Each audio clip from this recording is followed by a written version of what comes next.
Producer, director, screenwriter, and playwright Ericka Nicole Malone is making a name for herself and making her voice heard. The woman behind the award-winning film Remember Me, the Mahalia Jackson Story, Malone hopes her entertainment company continues to highlight stories that she feels needs further telling. We are glad to sit down and talk with her before her trip to Park City for Sundance and her event during the festival. Yeah, thank you for the time for doing this interview. And congratulations. I heard that you had multiple nominations of NAACP awards you just found out. Yes, I just found out and just was so honored. I mean, as for me as a history buff, just in general, and the NAACP is just the icon of everything. And just so honored that they, decided to just, honor us in such a way as a nomination. Being that I'm looking, I'm looking at your website, your IMDb. Like some people are a double threat, triple threat. Like you just multiple threats. Like you Oh, decided thank I want to do it all. So I wanted to start by how your journey began in the field.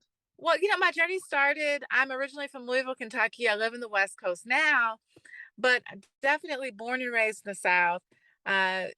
Born and raised in Louisville, Kentucky, and it was such. A lot of people are like, "Oh my gosh, I didn't know there was like a black presence in Louisville," but there's a very big black presence in Louisville, Kentucky, and I was lucky to have a bunch of culture and artists and African poets and dancers and drummers and different people my mother would introduce me to when I was very little, around 7 or 8 years old. And she told them, my daughter has talent, help her. And I would just write and write poetry around these amazing artists and just be immersed in Black culture. And I remember that being like the first thing that really stayed in my mind was that they honored young talent, just very, very young. And then I auditioned for the Youth Performing Arts High School. When I was 13, I wrote my own monologue to get in. And I got into Youth Performing Arts High School for acting. And just really loved it. But my senior year, this amazing teacher named Pat Allison, she happened to be white, but she wanted me to take this playwriting class. She said, "I feel like you have gift beyond just acting." She just looked at some of my writing and I was like, "I don't want to." And she was like, "Listen, you're going to have to stay every day after school or I can't let you graduate. That's how serious I am about Wow. you take writing class." And so I would talk to my mother and I said, "Mom, my teacher wants me to stay every day after school, and because I had gotten kind of tired of the acting and I wasn't really putting as much heart into it as I was before. And when I was 16, 17, trying to figure out my place.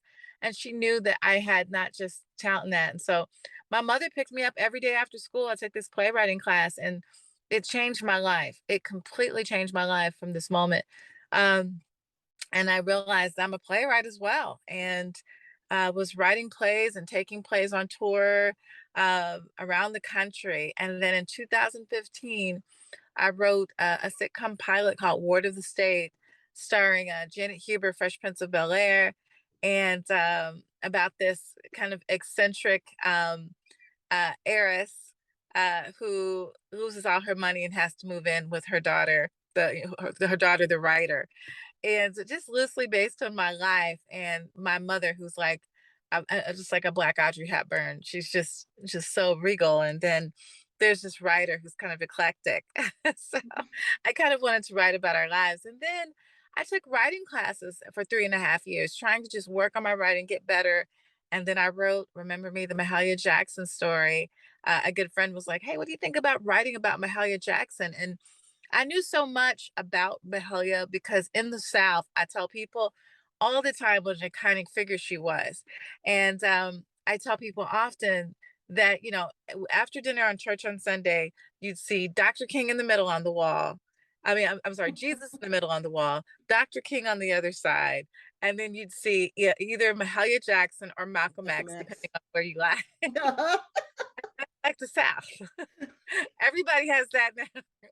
So I knew that she was iconic. I knew that she was on like all the black church fans. I knew that. I knew that she had an amazing music career.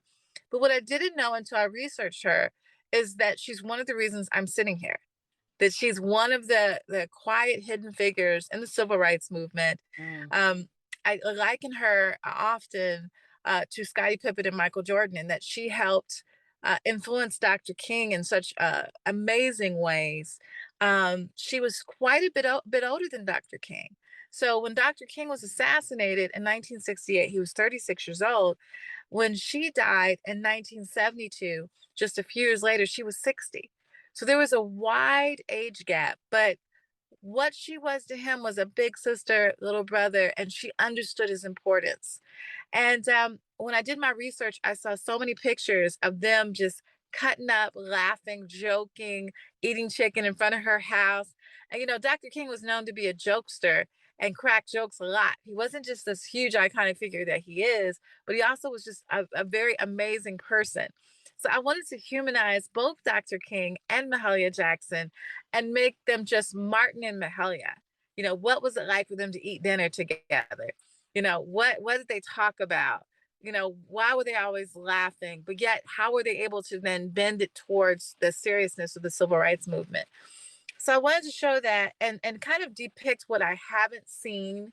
I hadn't seen how Mahalia Jackson's abuse helped shape her into who she was, and how their relationship came about. Uh, I wasn't able to see how jazz music influenced Mahalia's music, Mm. and I wanted to like answer the holes, answer my questions through my own script. And I think that's what I was able to do, and create something that in 30 years that can be in the classroom and someone can look and kind of pick apart and say, wow, because I tried my best to write what I saw from history. I love the idea that in a sense that story was told through your company, like everything was done with your eyes, your vision, through your company. Is that what you're striving for when it comes to the projects you take on, that you want to achieve, that it's that voice that isn't being heard, that those questions that aren't being answered for you, you're going to be that person to answer them? Yeah, I think that's a wonderful way to put it, especially if you write something and then my business partner and I, Philip Robinson, were able to then finance it ourselves. Uh, you have the autonomy to create a world from your own perspective without being jaded by focus groups or other people. And Hmm. although we had an amazing blend of people, including director Denise Dowse, who was just phenomenal. We had amazing consulting producers who, gave their vision on it, and then amazing actresses like Letticy and Columbus Short, Janet Huber, Keith David. We had an amazing cast. So, but we had our own like private focus group. But you don't have to worry about having a company or studio telling you what you can and cannot do. I think that makes all the difference in the world, because sometimes people don't understand, especially if you're trying to. Well, I don't think this uh, particular group of people will understand what you're trying to do here. So I think we should take that out. And I think it's important, like every day, I love all races, all beautiful religions and colors. But I think every day as Black people, we have to be exposed to everyone's race, right? And every Absolutely. thought process. When I'm watching something about Mary, I'm looking at a white story from a Hmm. perspective, but I'm looking at a white story, and I embrace that wonderful story. I think that is what all races should do with someone else's point of view. Just embrace their story. It doesn't have to be molded for a race to understand the story. That's what makes us different than other things, is that we can create our own stories and have other people honor it just like we honor everyone's story. So, what was that moment like when you found out that Hulu was acquiring the movie? It was just amazing. And I mean, and it wasn't just Hulu, it was so many different networks that had reached out. And that was, who we decided to go with. But it was just such an honor. And it was so moving. And Hulu has just been amazing. And they really have. And it was just beautiful. And I think it's just a cascade of so many things that's happened. Pan African Film Festival, all of these amazing festivals and nominations. HBO, I think, chose us at the Martha's Vineyard Film Festival as one of the films that for their selection. Uh, Congratulations on that. My yeah, goodness. that was this past summer. And they gave us nominations. There were so many. It was just it's been a cascade of just different things, and, even to be on the short list for the Oscars, uh, to possibly be nominated, we may or may not, but just the even the conversation is been amazing. Really, really, truly honored. So I'm excited about the directors and creators spotlight that you're doing during Sundance. What can we expect with this event? Just a celebration of people of color. Um, I don't think people understand what it's like every day to be a person of color. It is a challenge every day. So much so that we end up not even honoring the challenge of every day because we just say, well, this is just part of being a Black person, or this is just part of being a person of color, no matter what race. This is just part of being a minority. I wanted to create a place where we're celebrated, where we're honored.